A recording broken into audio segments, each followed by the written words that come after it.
Hi, everybody. Welcome to our second Lunch and Learn. We have a full house today. Wow, wow, wow, wow, wow. It's really picking up. Welcome, everybody. So, bonjour tout le monde à notre deuxième dîner conférence. And as the previous presentations, conferences that we've had, these sessions are being taped so that we can view it later. It'll be archived on our platform. We're going to hold off for all questions at the end. So if you have questions, and we'll have a lot of questions, we'll hold off till the end so that we have the microphone going so it'll be clearer to hear our questions afterwards. Okay? Alors, les questions seront prises par après. Pour nos collègues du territoire, this conference is being telecast live. So if you have questions, you can send it in as well. And based on the feedback that we received, we have been putting forward these Lunch and Learn. So I hope you're really enjoying them and really learning new habits and the resources that we're providing you. Céline is here, and she reminded me that today, actually, March is National Nutrition Month, and today specific is Dietitian Day. So with that, let's give Céline a big round of applause and show our appreciation to dietitians. With that, we'll turn it over to Céline, and let's start today's presentation on eating well at home and out. Thank you. And bon appétit tout le monde. So we started with talking about the basics of healthy eating. Then we spoke about food labeling and how to do the grocery shopping. Today it's going to be more on meal planning and eating out. So the first part of the presentation will focus on healthy breakfast ideas, the lunchbox, menu planning websites, and then the second part will be how to make wiser food choices when we're eating out and at restaurants.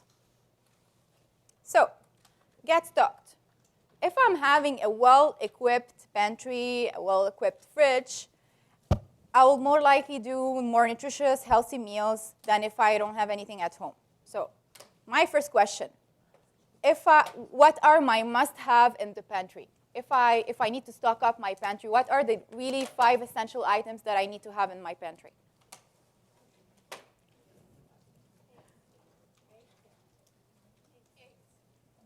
Pantry. Nuts.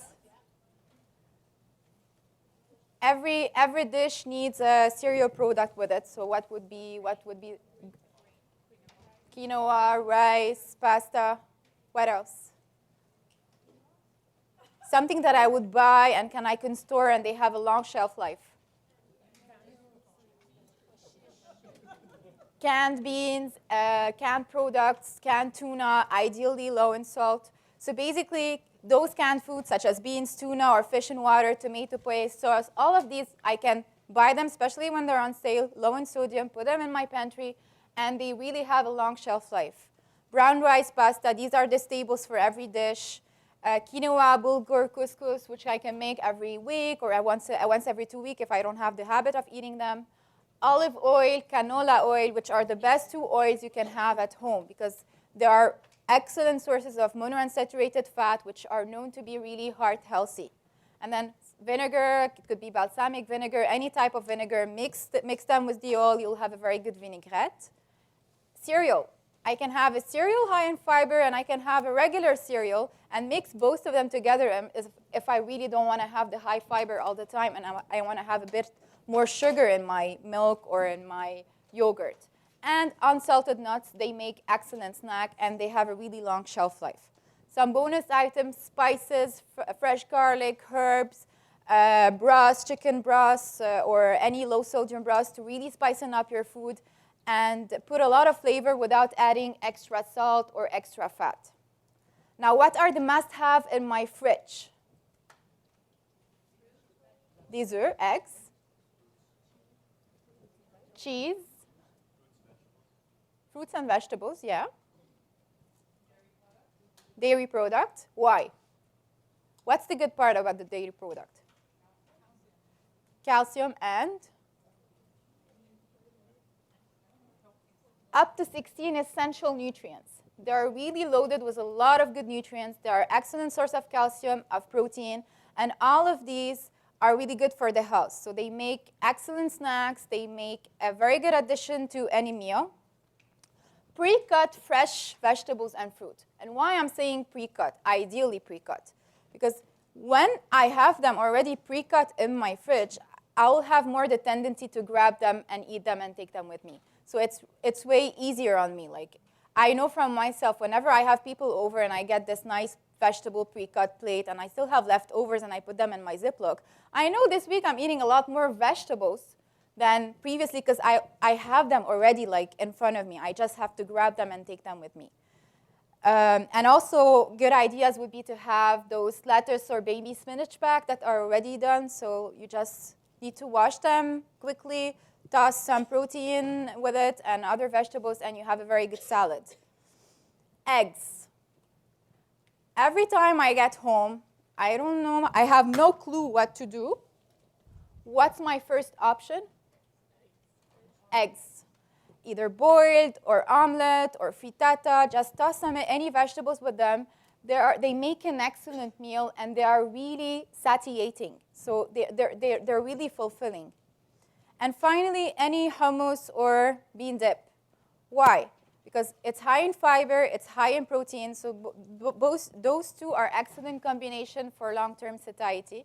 So let's say it's the afternoon, you have this hunger. Having some veggies with some bean dip or hummus dip will give you this satiety that you need. Or even if you get home and you're feeling hungry and you have this time to cook your meals, and instead of grabbing anything, it would be a good idea to take 1 tablespoon of hummus with some veggies and have them. Now, frozen food to fall back on. The good thing about freezing food is that I can get my meat, I can get anything I want, put them in the freezer, and forget about them. And then whenever I need them, take them out. So my number one would be to have chicken or lean meat individual portions. So let's say you're 2 at home, you're 4. I don't know, depending on how much you are. And you know that whenever you're cooking, you need, let's say, 2 poitrines de poulet, or I don't know, half a kilogram. So store them in individual portions, and then whenever you need them, you take them out. More so, let's say when you're buying your chicken and you want to have some, you want to put some flavor, pre-cut them, marinate them, and freeze them. And then whenever you get home later on, a week later, 2 weeks later, a month later, you're hungry, you don't know what to eat, you just grab this back, you defrost it, add some vegetable to it, you already have a prepared meal. Or for those of you who are really having a very busy lifestyle, get some already frozen grilled chicken, like really grilled chicken. You would find them anywhere. Put them in the freezer, and these you can use them later on to toss them to your salads or soups or any type of meal whenever you need that extra protein. Fish fillets. Why? Tilapia, sole, salmon, any type of fish fillet. They're so easy to cook and so quick to prepare. Just get some fish spices, put some olive oil in the oven, boom, it's done. You want more flavor, have some mustard on them, some dill weed in the oven, it's done. Your meal is ready in like 10 minutes. Fruits. Whenever you're seeing, like, you want to have some berries, you want to have some mangoes, any fruits that are not in season, get them frozen. As I mentioned previous time, frozen fruit are as nutritious and even sometimes more nutritious than fresh fruit because the nutrients are locked inside those fresh fruit. So have them in your freezer and then make some smoothies, put them to your yogurt, to your cereal. So they're really good options to have in your freezer. Same thing for vegetables. Stock up on your favorite vegetables in the freezer. Add them to rice, pasta, stews, casseroles, chowder, or chili whenever you need them.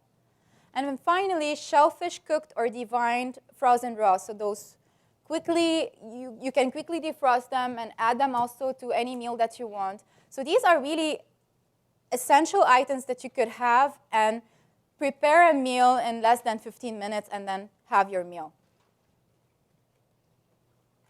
Breakfast. Why breakfast is so important and why do we always say, please don't skip breakfast?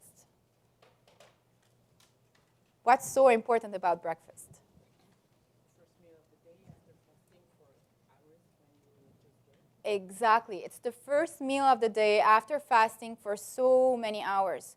So when you're waking up, your body needs to refuel. If I'm skipping breakfast, I'm not giving this fuel for my body. My metabolism will slow down. I'm going to be more in a starvation mode, and then eventually my body would want to compensate, and I would eat more calories during the day. And I would go on this cycle. And there's a lot of people who skip breakfast that do have a lot of weight problems because they skip breakfast. And just by reintroducing breakfast into their diet mode, it regulates more their eating habits. So breakfast means break the fast, really, break the fast. So refueling body, weight control, and increased nutrient intake because you're really kickstarting your day with essential nutrients. Now, what makes a good breakfast in terms of food? In terms of, like we spoke about the food groups, what are the food groups that would be good to have in our breakfast?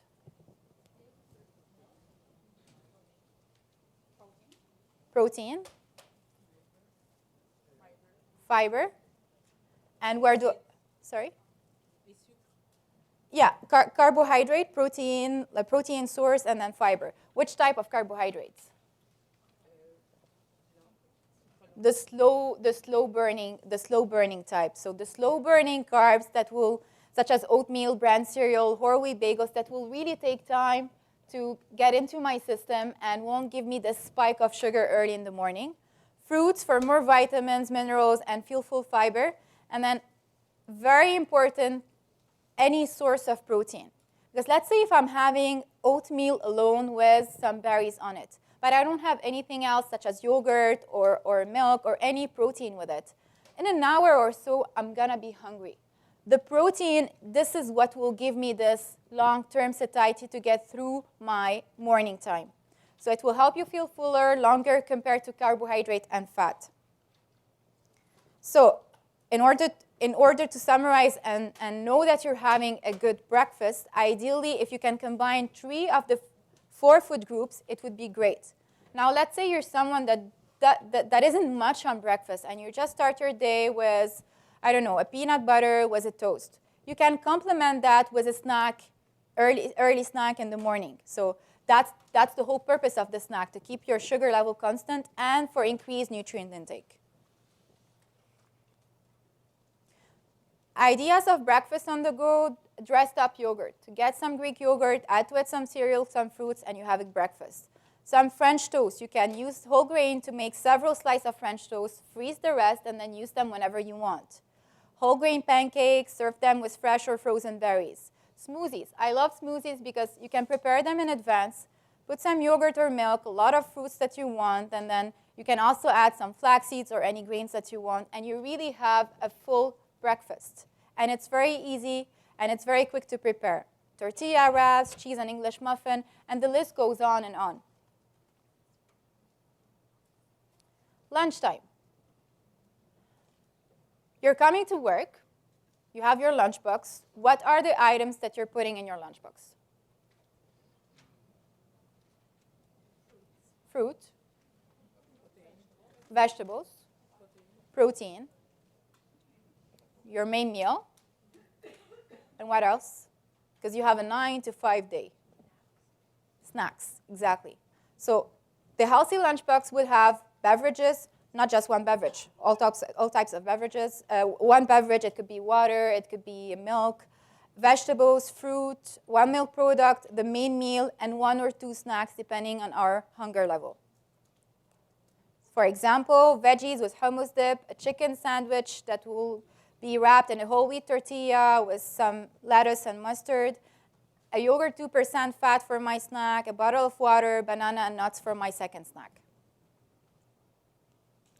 Kids' healthy lunchbox tips. We all struggle to make healthier choices for our kids. So tip number 1, it's really important to get your kids involved. Whenever they are helping in preparing their own meals, they will be more likely to eat whatever they have in their lunchbox. And give them the choice. Let's say, do you want a bagel or do you want a toast? Would you like an almond butter or a peanut butter? So whenever you're empowering them, it's making them more conscious of whatever they have, and they would more likely eat what they have in their lunchbox. Use colorful laps. Kids love colors. Use as colorful laps. Try different sandwich fillings. Don't make it boring, the same sandwich every day. mixed with, let's say, tabbouleh mixed with feta cheese in a pita pocket or a veggie burger.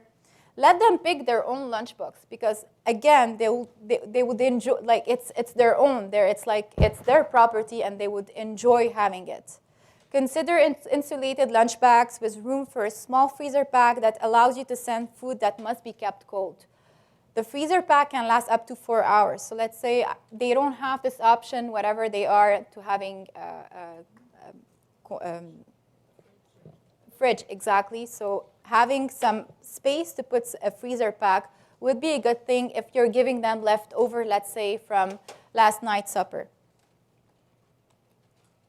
Practical lunch ideas, again, same for breakfast. Ideally, making sure to have 3 of the food groups. It could be a simple leftover. It could be any type of sandwich wrapped with vegetables in it. So tortilla wrap with shredded cheese, chopped chicken, and cut vegetables.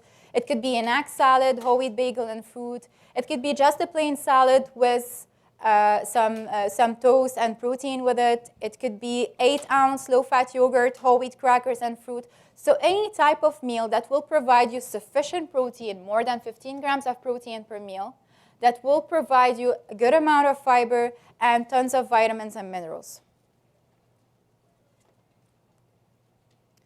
Now, I wanted to introduce you to certain websites that are really helpful resources.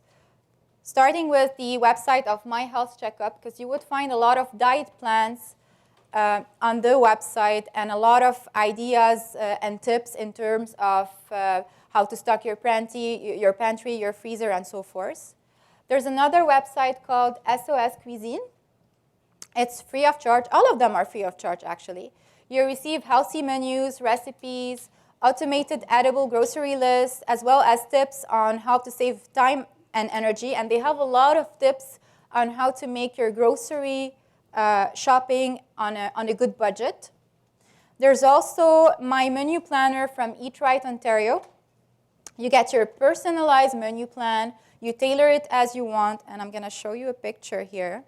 This is an example. It's giving you a really full schedule for an entire week. And whenever you click, let's say this is Sunday, French toast and canned peaches, it will give you the recipe, the nutrition info, and so forth. So it's really a tailorized menu plan.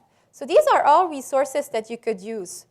There's also a free online meal planner from Canadian Living where you plan your meals and recipes in advance for the whole family, create printable copies where you can put them on your fridge. So you would find a lot of good tools on these websites. And if you really need that extra push to plan your meals, these are really good resources.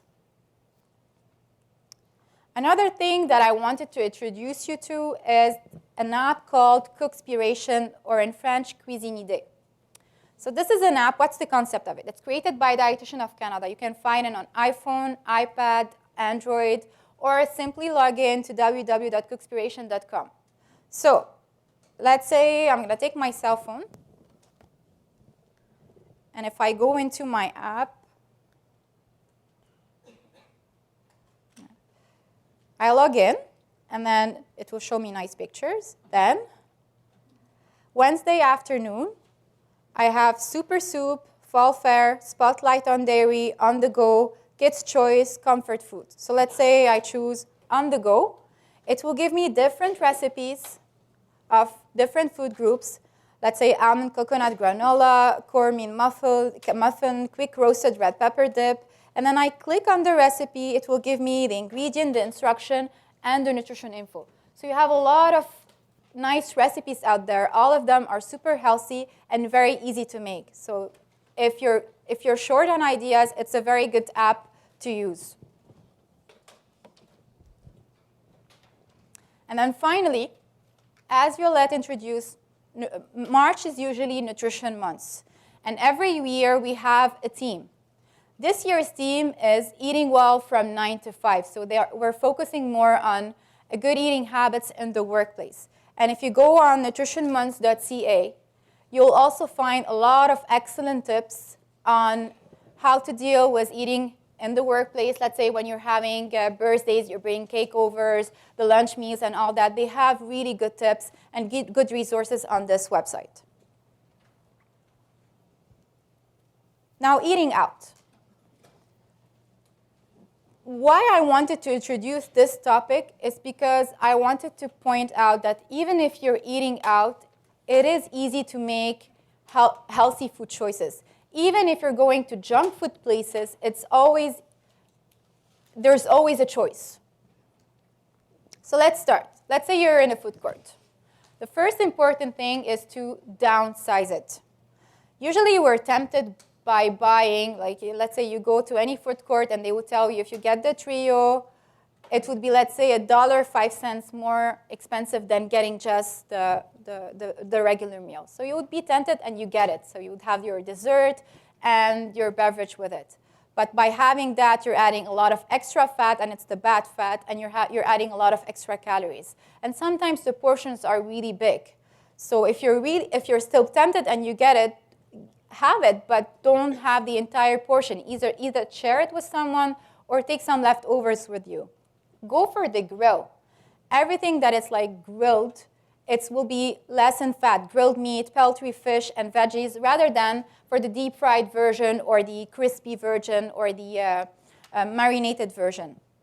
And take advantage of the healthy options. Many fast food restaurants nowadays are offering healthier choices. But keep in mind, even healthier choices, let's say McDonald's wrap, they're good. Like better options, let's say, from having a Big Mac or whatever. But they're still high in sodium. Whenever you're eating out, and if you're someone that's eating out on a daily basis, you're probably getting a lot of sodium, a lot of salt in your diet, because most of the food that we're eating outside is really high in salt. So keep in mind, even healthier choices, such as those healthier wraps, would have more sodium in them. In a workplace cafeteria, you go in and you have a lot of food choices. The first thing you need to do is really survey the choice that you have before you make your choice. Ask the server for a healthy side dish, such as steamed rice or baked potato, instead of having the fries. Choose 100% fruits or vegetable juice and add a pudding or fruit-based dessert. So let's say you have a choice between getting a crème brûlée dessert or a chocolate cake and a fruit-based dessert. I know sometimes you would be tempted by the crème brûlée and go for it, but don't go for it on a daily basis if you're having it on a daily basis. So that's a good way also to get more fruits and get more fiber in your diet by getting that sweet taste you're asking from a fruit-based dessert. Let's say it could be a fruit salad, or it could be a frozen strawberry yogurt, any type of dessert that would have fruits and some sweet in it, but not as much sweet as I would get in any commercial cake or whatever. Hang out at the salad bar. At the salad bar, you have tons of choices of vegetables, and usually you have some eggs, you have some tuna, you have some chicken. So you can easily make your own salad, and it could be a very healthy meal. Be mindful of mayonnaise-based and marinated salads, which may have plenty of added fats. So sometimes in my salad bar, I have my pre-cut vegetables. I have some vinaigrette on the side, but I also have some salads that are already made. But most of these salads would have a lot of fat in them. Like let's say you're seeing, a cabbage salad. Most likely this cabbage salad will have tons of fat in it. So try either to have a small portion or make your own by using a healthier vinaigrette. At the vending machine. Usually we tend to go to the vending machine if we're hungry and we don't have anything with us, like no snacks or whatever. And unfortunately, most of the choices that we find in the vending machines aren't necessarily the good ones. But fortunately, now they're making, especially in all the healthcare places, they're trying to introduce healthier options and putting, I don't know if you notice it, some lights. Let's say red would be something to avoid, green, go for it, orange, in moderation. And they would put them in a certain eye range for you to, let's say in your direct eye range, for you to get attracted to those type of foods. So if you're in a vending machine and you have choices of nuts, you have fruit cups, you have some milk or vegetable juice, go for these choices instead of going for the chips or the cookies, because they will make you hungrier. They'll give you extra calories, and they'll make you hungrier, and you'll eat more. In a coffee shop, super important, watch out your drinks. You would be amazed at how much calories, sugar, and fat sometimes we would find in some flavored coffee. And some of them would reach more than 500 calories per cup. Some of them 700, 800 calories. And you would drink it and have no clue what you're having. So you could easily stock up on calories during the day by still eating healthy. Like you're eating 3 well-balanced meals, you're having your snacks, but you're gaining weight because of the beverages that you're having. So watch out those choices. Drink wisely and opt for regular or decaffeinated coffee, latte, or milk. When you are on the road, and I know most of you work and most of the time you are on the road, and to avoid this hunger gap, having healthy snacks with you on the go could help a lot. So fresh fruit, cut up vegetables, again, ready-to-eat whole grain cereals, dried fruits, some cheese sticks, especially when the weather is still okay to leave those type of foods in the car. On vacation, again, I know we're on vacation, I know we're supposed to have fun, and we are going to have fun, but moderation is key. So go for 0-calorie beverages for the same idea that I mentioned before, because it's very easy to add calories at the end of the day and then at the end of the week because of those beverages. Go easy on the alcohol, because you can talk about between 150 to 450 calories, especially if the alcoholic drink would have some juice and other items in it. And alcohol is an appetite stimulant, so you would want to eat more when you're drinking alcohol. Downsize your portions, because again, you're eating out and most likely the portions will be big. Ask for sauce, gravies, dressings to be served on the side. So that way you would control the amount that you're putting in your plate. Order fruits and veggies every chance you get. Let's say the server asks you, what would you like with your plate? And you have some choice of salad, go for the salad instead of going for the French fries. Favor fish platters, because yes, sometimes they will cook it by adding some butter or some fat with it, but still it will be a better option than having, let's say, a prime rib or any type of high-fat meat. Again, I'm not saying do that on a daily basis while you're on vacation, but if you can, order as much fish as you can. One, you're loading yourself with a lot of omega-3s, and second, you're getting a lean meat with lean fat. Share your dessert.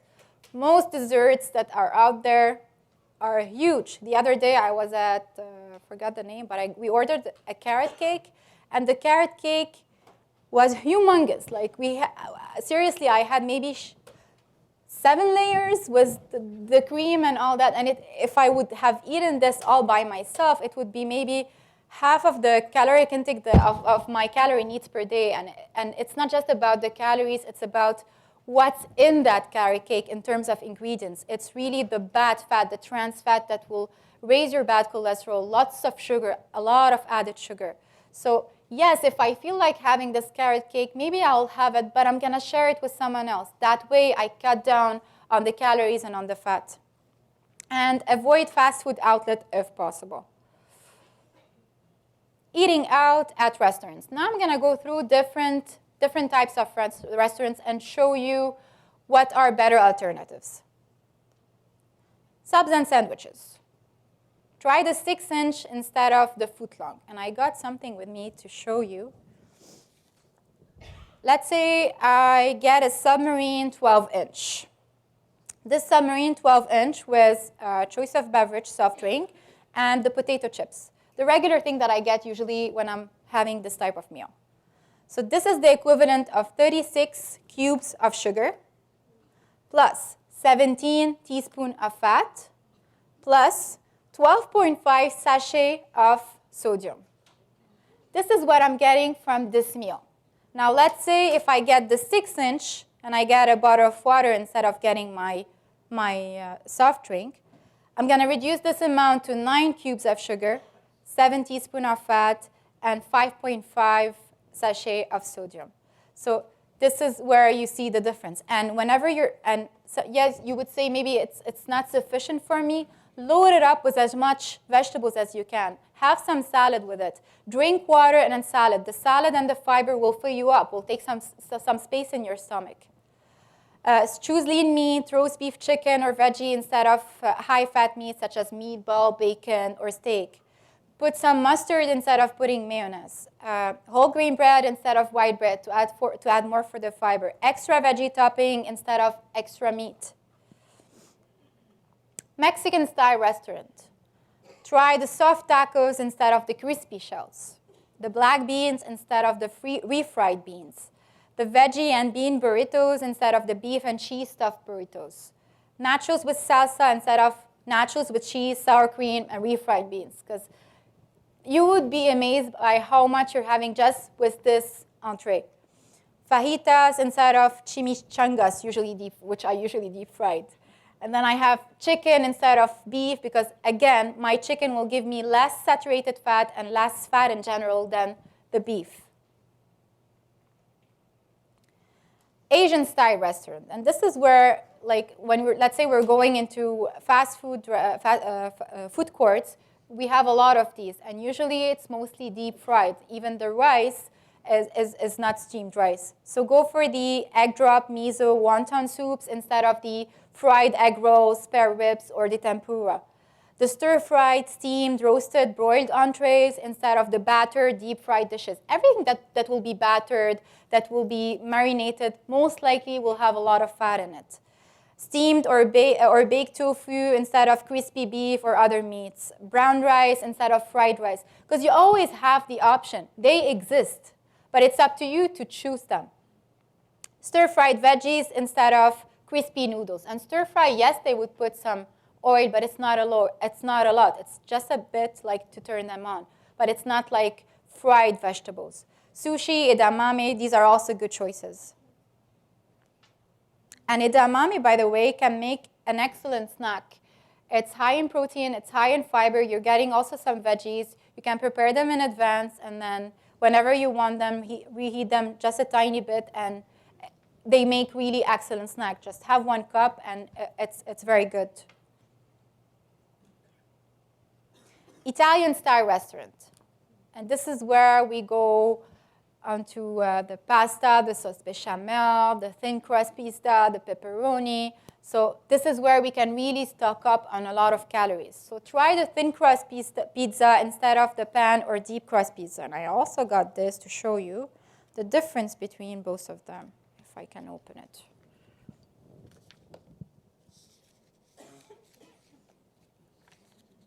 Okay, pizza. Thin crust, 2 slice, which is basically 1/3 of 12-inch pizza, will give me the equivalent of 75 grams of carbohydrate, which is 15 cubes of sugar, 35 grams of fat, which is 7 teaspoons of fat, and then 7 sachets of sodium, so 1,700 milligrams of sodium per those 2 slices. If I just change my crust, I just keep the same toppings, the pepperoni and the cheese and all that, but I just change the crust, I'm cutting down on my carbohydrate, on my fat, and on my sodium. So I would have 13 instead of 15 cubes of sugar. I would have less of teaspoon of fat, and I would have less sodium. So basically, just by making this simple change, you're really helping making healthier food choice. Spaghetti. I'm going to also show you something. So let's say I ordered a spaghetti bolognese with meat sauce, and I have the regular plate. Whatever I'm having in the restaurant is the equivalent of 110 grams of carbohydrate, which is 22 cubes of sugar, 4 grams of fat, and then I have 1,400 milligrams of sodium. If I change my plate and make it more a healthier plate, remember when I showed you in the first lecture, I put more veggies on my plate and I decrease a bit my portion size? I'm cutting down everything in half. So half the carbohydrate, half the fat, and half the sodium. Instead of having cream sauce, try having tomato-based sauce. You would have also more, when you're having those tomato-based sauce, you're having a lot of antioxidants because they are rich in lycopene and they're really good. Entree with side of veggies instead of entree with side of pasta, because also you have the choice. They ask you, would you like some pasta or would you like some grilled vegetables? Whole wheat pasta if possible instead of white pasta. Not all Italian restaurants offer that. And in terms of the cheese, half the cheese, extra veggies, not extra cheese and meat toppings, because we tend to do that also. Now, when in terms of keywords or what to look for, go for everything that it's baked, barbecued, broiled, charbroiled, grilled, poached, steamed, stir fry. So whenever you're seeing those words on the menu, it's a good type of cooking. It's a healthier type of cooking.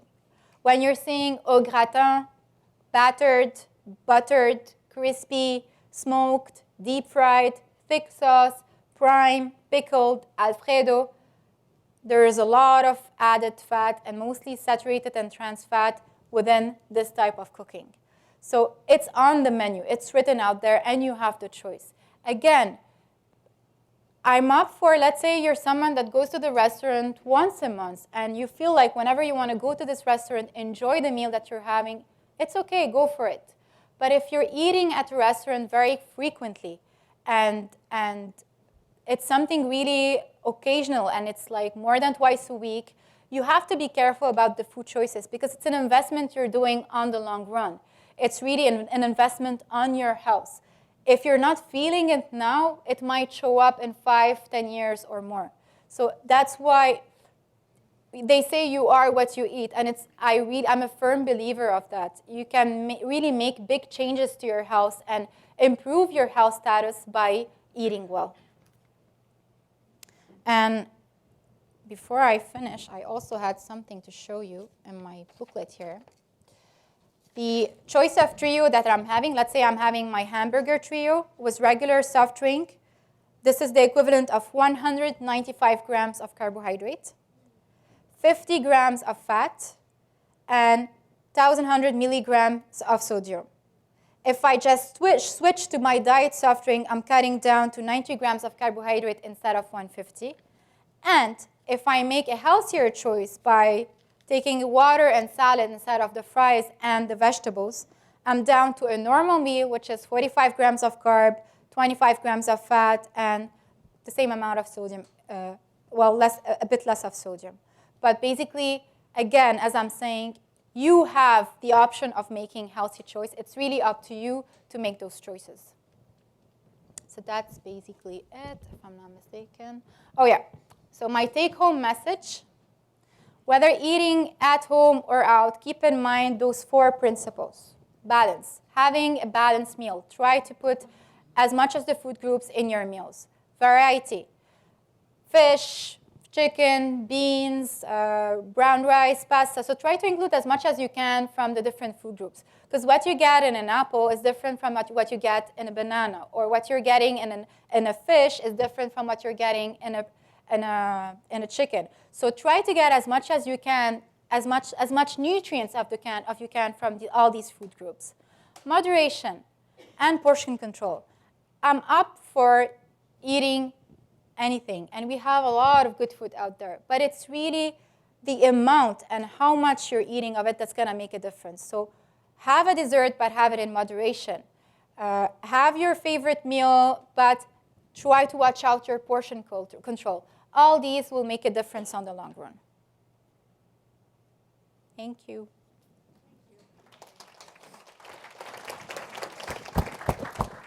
And now we open the floor up for questions.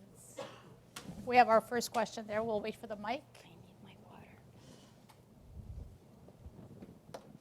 In the list of items looking at baked versus something else, why is smoked bad? Very high in salt. Everything smoked, cured, will be really high in salt. Hold on. Well, let's wait. Yeah, prime rib. Prime ribs, mostly in terms of, it's really the fat content of, it's related to the fat content of the meat. Okay, just of the meat, not because prime they do something. to No, it. no, no. Okay, thank you. Yeah. You mentioned that a lot of this food is very high in sodium, but why does it it doesn't taste salty. If I would put the same amount of salt myself, it would be awful, but I'm just curious to know why it doesn't taste that salty. This is why we call it hidden salt. When you're eating cheese, do you taste the salt in the cheese? Not certain white cheese, but let's say you're having some yellow cheese. Would you taste the salt in the cheese? No. When you're eating bread, let's say a baguette, would you taste the salt in the bread? No. That's hidden salt. Okay. It's a really combination of different tastes combined together. We call it's food chemistry, and this is what usually all the marketers of those products work on, to make you eat that food and enjoy the taste that you're eating without really sensing that. Because if you're sensing that it's high in salt, maybe you wouldn't enjoy it that much. But it's a combination of different nutrients together that makes that you don't really taste the salt as is.